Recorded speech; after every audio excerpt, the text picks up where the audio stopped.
Curiosity is one of the most powerful psychological forces that drives human behavior. It's the invisible thread that pulls people toward ideas, experiences, and most importantly, other people. When you create emotional intrigue, you ignite a fire in someone's mind that they feel compelled to feed. It's almost like leaving a beautiful mystery unsolved. Once someone senses that there's something more to discover about you, their brain becomes obsessed with finding the missing pieces. This reaction isn't random, it's deeply rooted in the way our brains are wired. Neurological studies show that when a mystery presents itself, our brain's reward system, particularly areas like the caudate nucleus, lights up. In simple terms, curiosity activates the brain in ways that make the search for answers feel pleasurable. If you reveal everything about yourself too soon, your thoughts, your feelings, your past, your dreams, you eliminate the mental gap that drives curiosity. You become familiar, predictable, easy to categorize. But when you offer glimpses instead of full confessions, hints instead of clear outlines, you become a mental puzzle. You become someone worth investigating. People are naturally drawn to what they don't fully understand, because our minds are designed to crave completion and clarity. When a story is unfinished or when a personality seems layered and complex, the mind can't help but keep coming back, trying to fill in the blanks. Curiosity isn't about playing games or being deceptive. It's about being genuinely multidimensional. It's about letting your true complexity shine through in a way that others can sense, but not immediately grasp. Maybe you mention that you've traveled somewhere exotic, but don't dive into every detail of the trip. Maybe you hint at a passion project you're working on, but keep the outcome a mystery. These little threads give someone a reason to lean in, to ask more questions, to stay engaged. They position you not as a complete story that's already been told, but as an unfolding novel that promises excitement, discovery, and emotional payoff. This principle also applies to emotional sharing. Instead of pouring your heart out in one sitting, allow your emotions to unfold slowly, organically. Reveal your inner world layer by layer, building anticipation. Humans are emotionally tuned to value what is earned over what is given freely. When someone feels like they have to earn your deeper truths, they treasure them far more. They become invested in the journey of discovering you, and that investment. It's also important to recognize that curiosity feeds on unpredictability. If every interaction is the same, with the same energy, the same types of conversations, the same emotional beats, the mind quickly categorizes the experience and moves on. But if interactions have slight shifts, sometimes light and playful, sometimes deep and reflective, sometimes teasing and mysterious, the brain never fully adapts. It keeps chasing the emotional highs and lows, seeking to understand what makes you tick. This is not about being inconsistent in a negative way. It's about maintaining a dynamic range of emotional experiences that keeps the other person's mind awake and alive in your presence. Another way curiosity deepens is through emotional contrast. When you show different sides of yourself, strength and vulnerability, ambition and tenderness, independence and intimacy, you create a richer, more layered personality. Most people are used to encountering one-dimensional personalities, the nice one, the funny one, the serious one. But when you break the mold and show multiple sides, you defy expectations. The brain can't neatly label you, and that inability to categorize you creates ongoing intrigue. Timing also plays a critical role. You must be patient with how and when you reveal different aspects of yourself. Think of it like seasoning a gourmet meal. Too much all at once and the flavor is overwhelming. Just enough at the right moments and it keeps the senses excited. Reveal parts of your life story only when the context feels natural. Share a personal dream, not in a grand speech, but perhaps in a casual offhand comment. These subtle, layered revelations create a rhythm of discovery that hooks someone deeper with each interaction.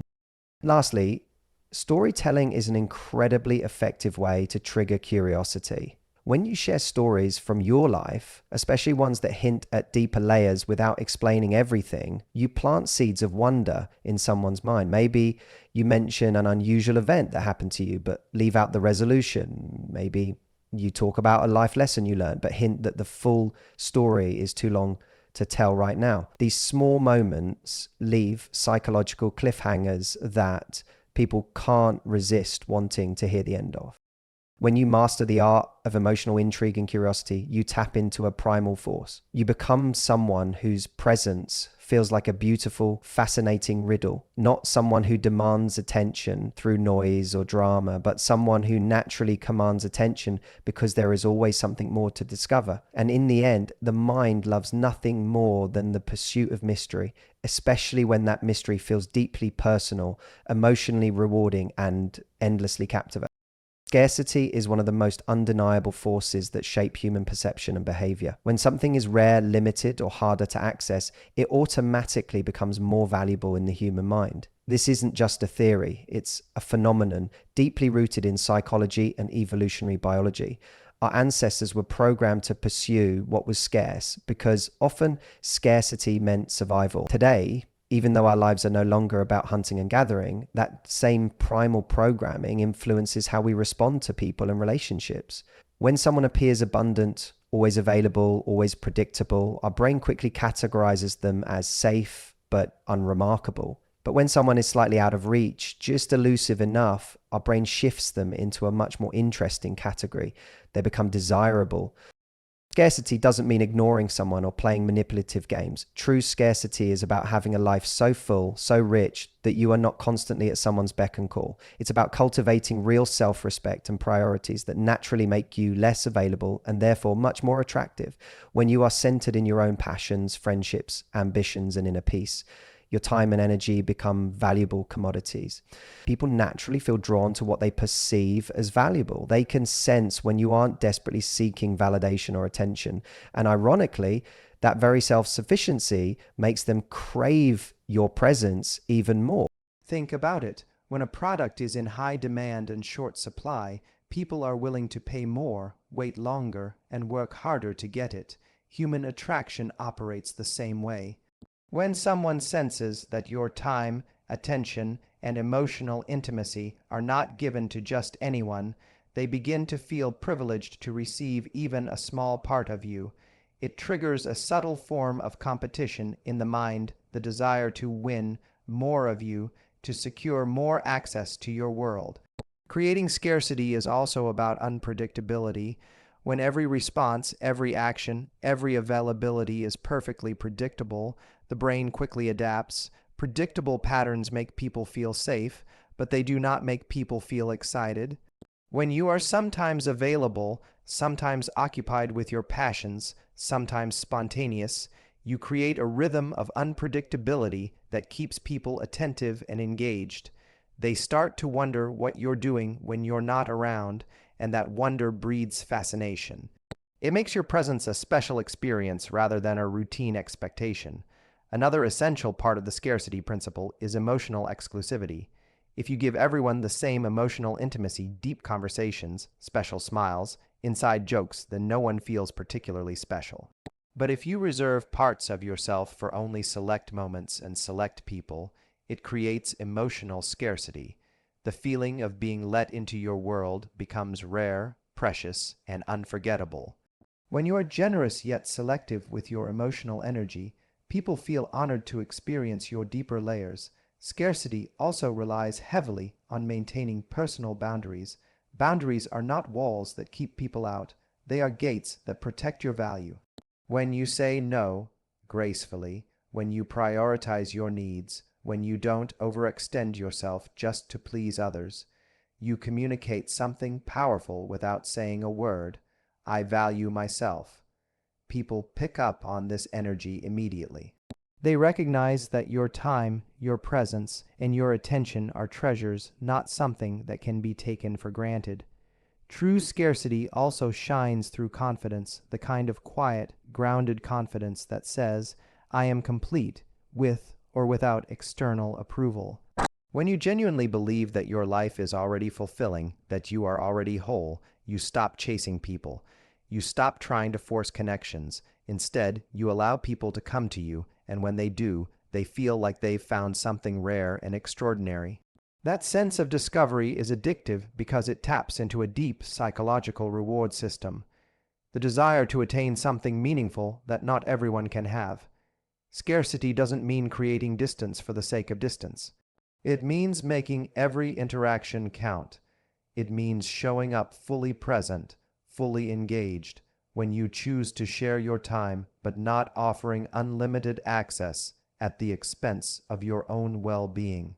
It's about creating an emotional experience that feels like a gift rather than an expectation. The less someone feels entitled to your time and affection, the more they value it. Ultimately, scarcity is not about withholding love or playing cold. It's about understanding that real connection, real intimacy, grows stronger when there is a sense of value, uniqueness, and privilege attached to it. You are not being mean or manipulative by honoring your own life and dreams. You are enhancing your magnetic presence. You are reminding the world and yourself that you are a rare and beautiful force, not something common or easily replaceable. When you embrace the principle of scarcity authentically, you don't just attract more attention. You attract deeper respect, stronger emotional investment, and the kind of obsession that doesn't fade because in a world full of easy access and instant gratification, you become the exception that the mind and heart can't stop reaching for. Validation is a core emotional need that all humans share, whether they admit it openly or not. It runs deeper than casual compliments or surface-level approval.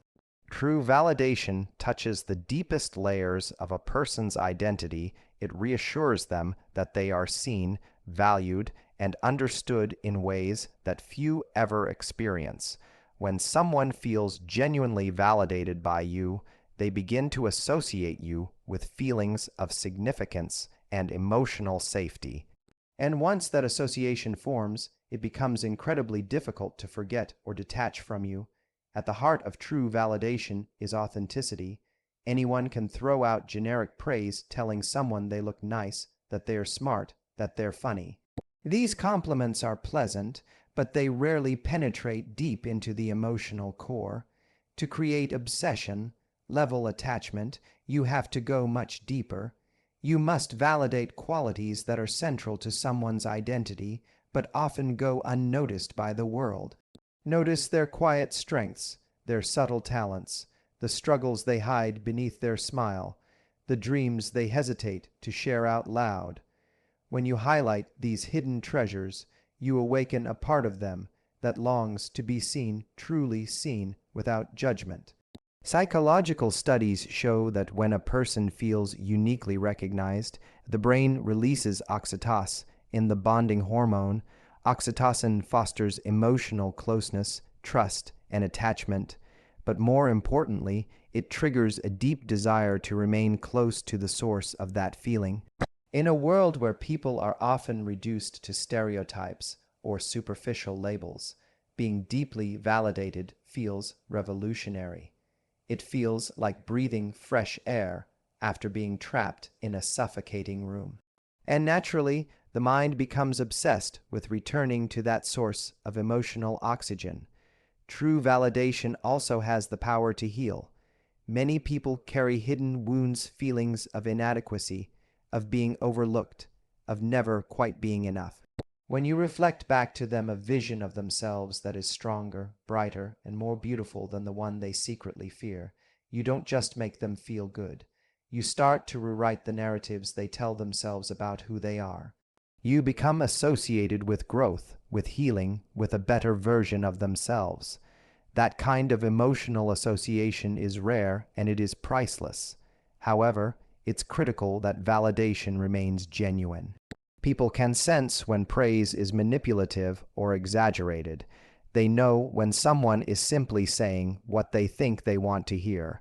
Authentic validation requires you to pay real attention, to observe carefully, to care enough to look beneath the surface.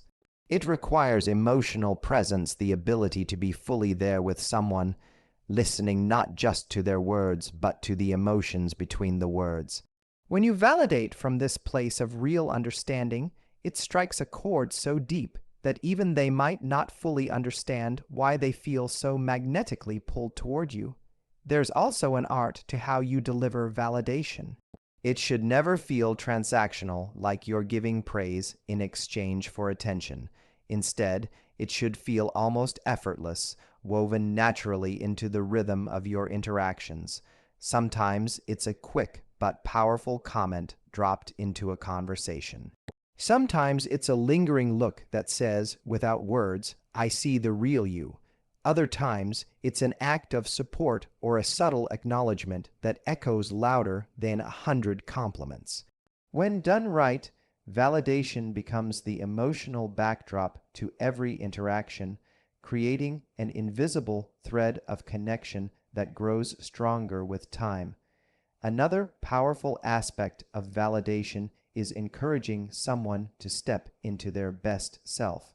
When you not only recognize someone's unique qualities, but also encourage them to embrace and amplify those qualities, you position yourself as a source of empowerment in their life.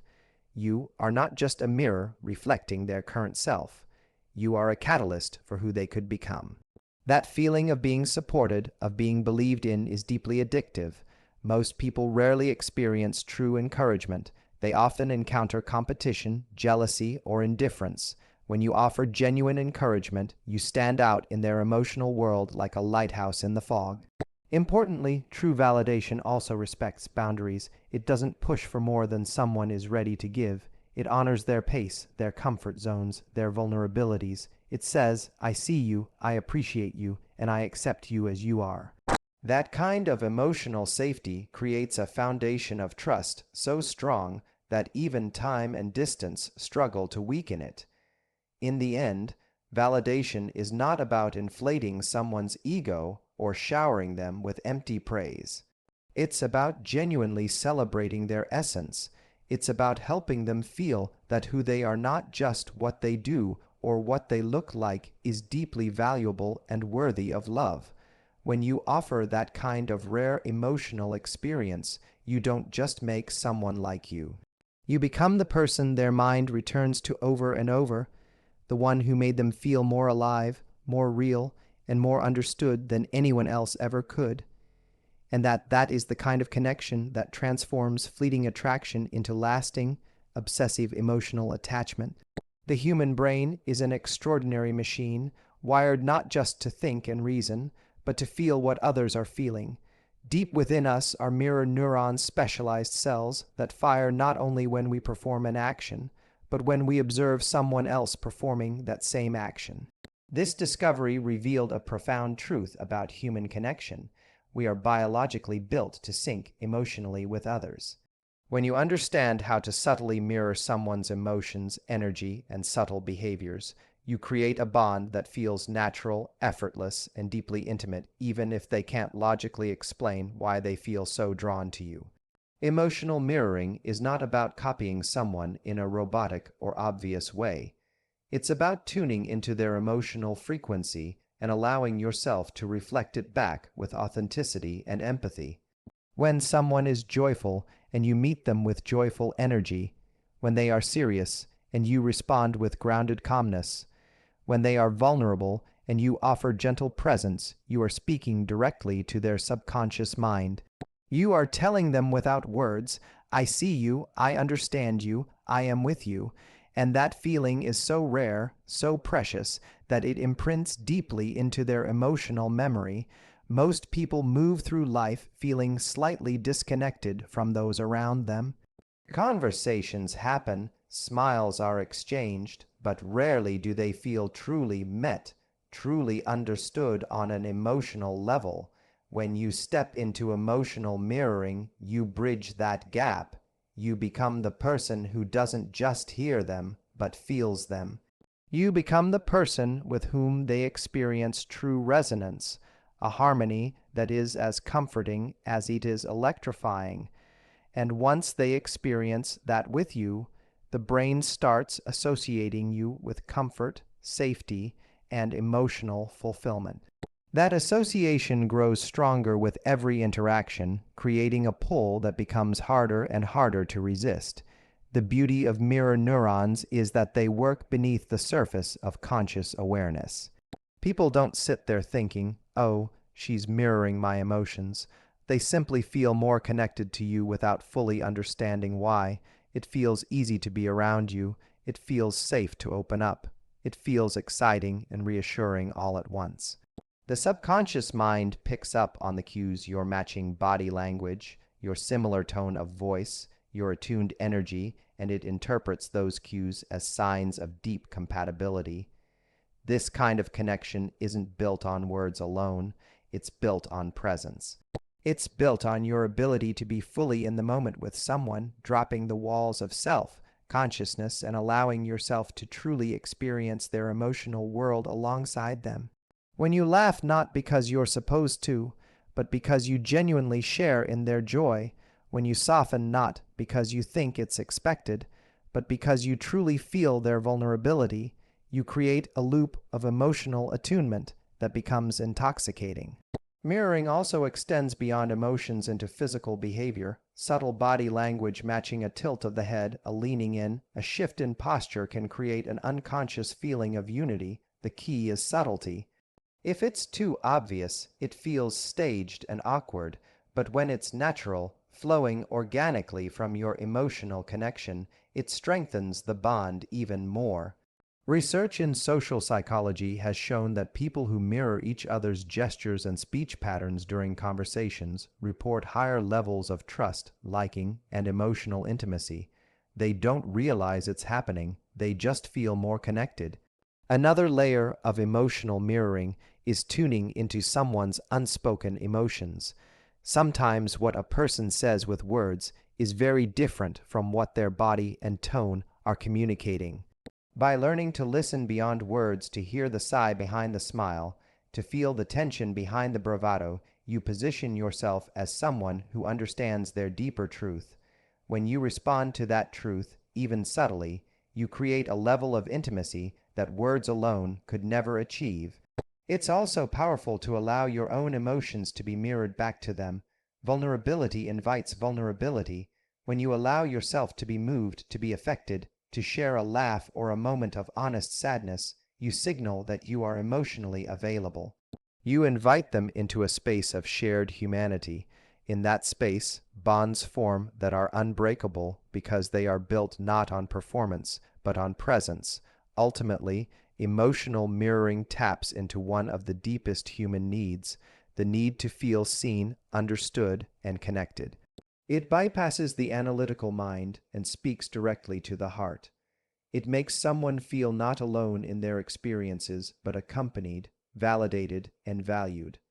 And once someone has felt that depth of emotional resonance with you, they will naturally crave more. They will seek out your presence not just for entertainment or comfort, but because being around you feels like being home. When you master the art of emotional mirroring through your words, your body, your presence, you don't just create interest. You create obsession. You become the rare person who doesn't just interact with the outside of someone's life, but touches the very core of their soul.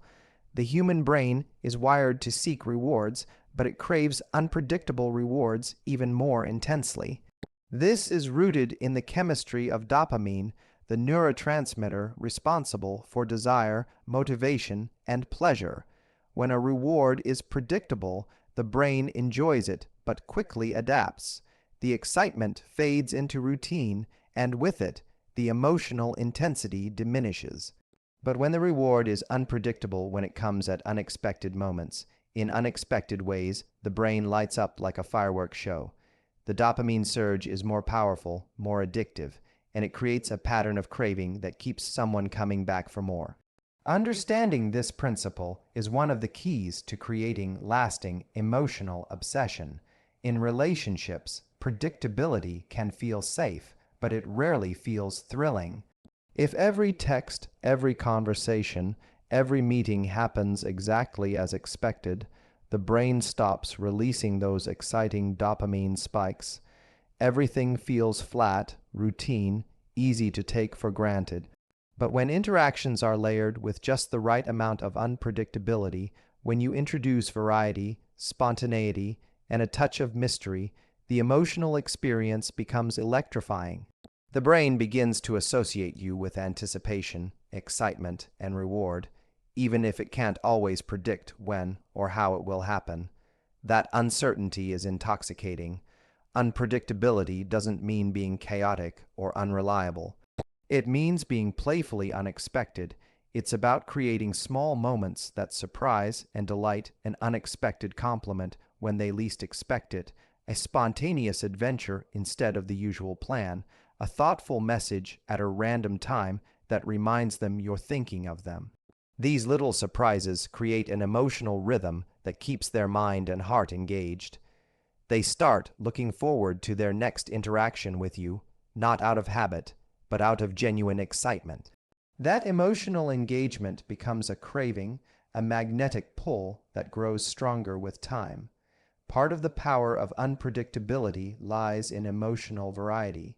Humans are emotional creatures, and we seek experiences that make us feel alive. If you consistently offer only one emotional flavor, always sweet, always intense, always calm, it eventually loses its impact. But when you naturally flow between different emotional tones, playful, deep, challenging, affectionate, you create a rich, textured experience that feels endlessly fascinating. The brain never fully knows what's coming next, and that uncertainty keeps the emotional circuitry firing. It turns every interaction into an adventure. Another important aspect is timing. When you're not always immediately available, when you don't instantly respond to every message, when you have your own rhythm and life, you create a sense of healthy suspense. It's not about playing games or manipulating, it's about genuinely living a full life and allowing that richness to shape your availability. When they can't always predict when they'll hear from you or see you, every interaction feels more precious. Every moment of connection feels earned, not expected, and the brain rewards that rarity with even higher doses of dopamine. Unpredictability also taps into the imagination. When someone isn't sure exactly what you're thinking, exactly what you're planning, exactly how you feel, they begin to imagine.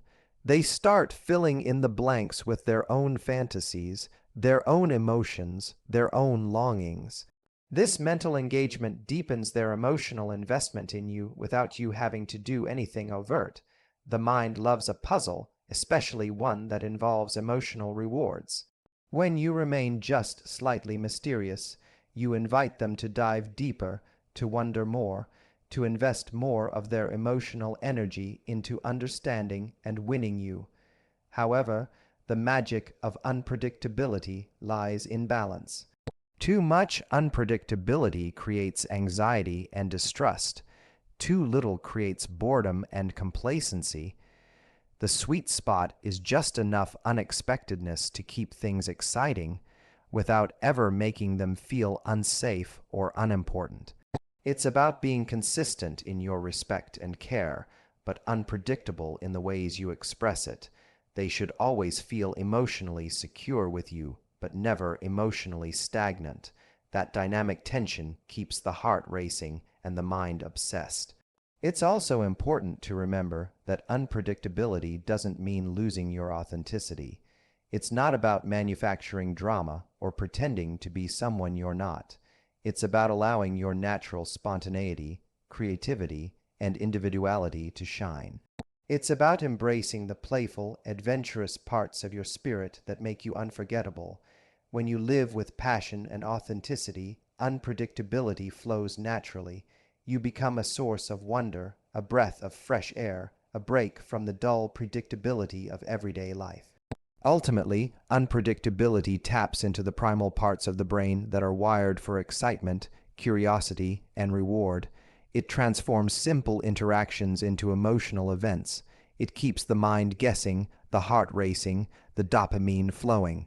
It turns your presence into something they look forward to, not out of obligation, but out of irresistible desire.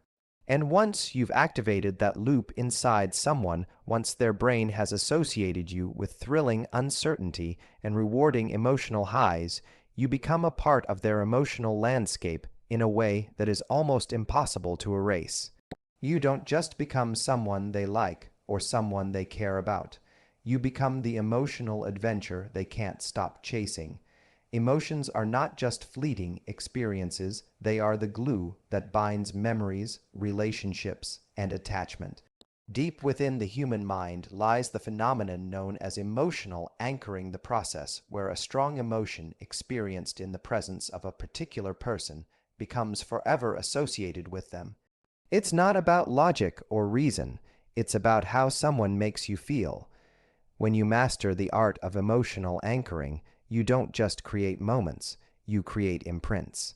You carve your presence so deeply into someone's emotional memory that long after you've left the room, you're still there, living in the echo of their heartbeats. The beauty of emotional anchoring is that it happens beneath the surface. Most people aren't aware that their strongest bonds are often built around shared emotional peaks. Whether it's overwhelming joy, profound comfort, thrilling excitement, or even bittersweet longing, emotions act as powerful markers in the landscape of memory. If someone experiences a strong emotional state when they are with you, especially one they don't often feel elsewhere, their mind anchors that emotion to you. They don't just remember what you did, they remember how you made them feel. And that feeling becomes inseparable from your presence. To create powerful emotional anchors, you must be willing to dive deeper than surface-level interactions. You have to craft experiences that touch the soul, moments that shimmer with meaning, laughter that feels almost sacred, conversations that leave a lingering ache of connection. It could be a look you share at just the right moment, a comfort you offer when the world feels too heavy, a playful adventure that shatters the dullness of ordinary life. What matters is the emotional intensity, the authenticity of the moment, and your presence inside it. Research shows that emotionally charged memories are encoded more deeply and remembered more vividly than neutral ones. This is because strong emotions trigger the amygdala, the part of the brain responsible for processing emotions, to signal the hippocampus to store the memory more securely.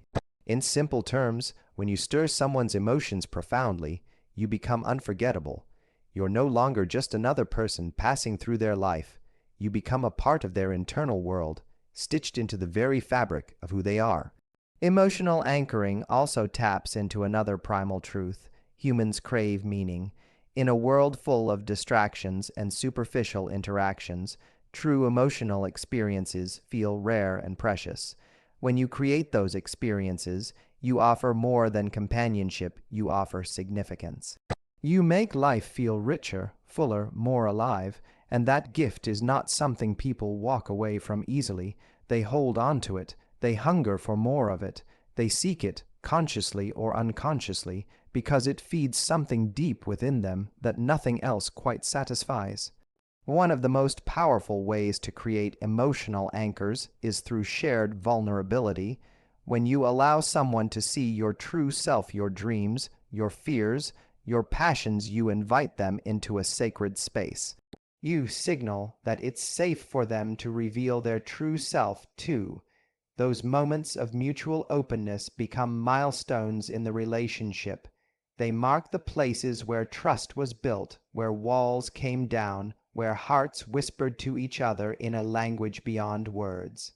And because vulnerability is so rare and so valuable, the mind holds onto those experiences with ferocious loyalty. Another method is through sensory experiences. The senses are directly tied to memory. A song, a scent, a touch, even a certain kind of laughter, these can all become anchors that trigger emotional recall. When a certain song plays, and it reminds them of a night you spent together. When a scent drifts through the air, and it brings back the feeling of your embrace. When a phrase echoes in their mind, and it stirs the warmth of your presence, that's emotional anchoring at work. You become not just a memory, but a living, breathing part of their sensory world. But the most important element of emotional anchoring is sincerity.